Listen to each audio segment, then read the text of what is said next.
When it comes to real estate photography, the name of the game is efficiency. So let's go through and prep this entire home for the services that I'm going to be providing today. I love to call this process the prepping process. Because I know how I like to work and how I like to move through homes, I've been able to get into homes and get them done typically in under 45 minutes, especially if I'm doing a full service. So make sure you take the time to learn your process and your style when you're doing real estate. And if you have multiple homes a day, figuring out your schedule and how you can get in and out without doubling back can help you a ton. And so every time I enter into a home, one of the first things that I do is what I like to call the switch game. It's because I literally turn on every single light to decide which switch turns on which light in every single room, and it becomes a tedious process. But again, I love what I do. So the main goal for me is to get in and out of these homes efficiently. The way I do that is making sure that I turn on every single light. And while I'm doing that, I'm looking at little inconsistencies in the blinds. If they're already open and prepped, I pay attention to whether they're all turned up the right way. I simply like to make sure that what I'm doing is preparing so that once I get inside the home and everything is prepped, I know exactly where I want to put my camera, what type of shot I need for which room, and thus for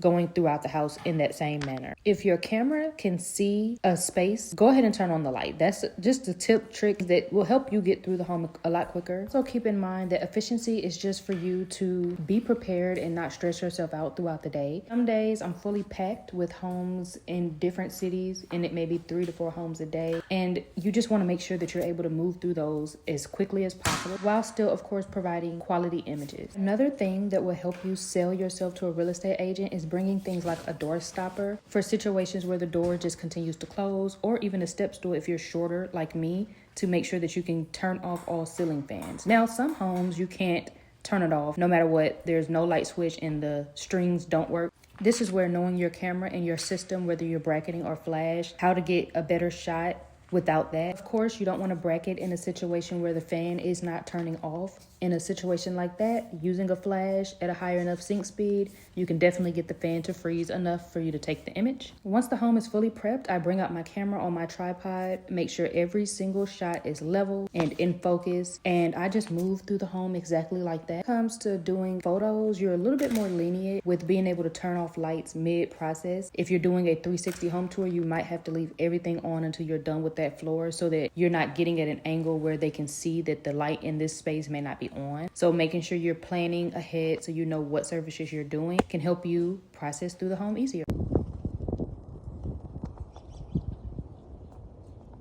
One thing that can really make you a better photographer and a better real estate photographer is being adaptable to any environment you go in. Some homes you go in will look like $1 million homes.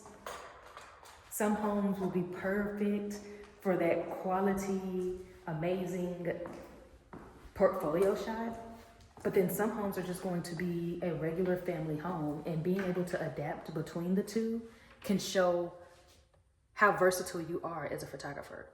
You want to be able to make sure that no matter where you are, no matter what the situation is, you can get that shot. Not all homes are made the same.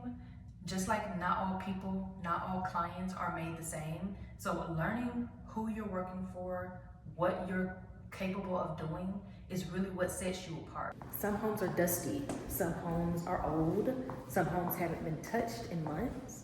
And so I've had multiple instances where I've walked straight into spiderweb at the front door because the home, again, hasn't been touched, seen, or thought about in months. And so paying attention to your environment is additional to adaptability. It's just, they're twins. Paying attention to your environment and being adaptable are like twin sisters because it's all hand in hand. So making sure that you are fully prepared as well. When you leave your house, one thing I say to make you a better photographer, when you leave your house, make sure you have everything you need to photograph anything. And I say that because say you meet a client and you're paying attention to your surroundings and you see someone just so happen to be putting a for sale sign in their yard. You want to be able to take advantage of that opportunity by going to them and asking, hey, do you need a real estate photographer? Here's my portfolio. I can actually photograph your house today if you needed me to. That will make you look 10 times more impressive and professional if you're able to show up and photograph on site in any situation. We are about to go ahead and move to the next room with my Zillow camera.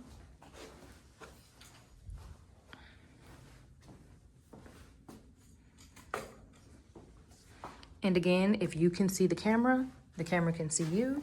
So getting out of the way and getting your shot, listen for the sound, and then you can go back and move your camera to the next location.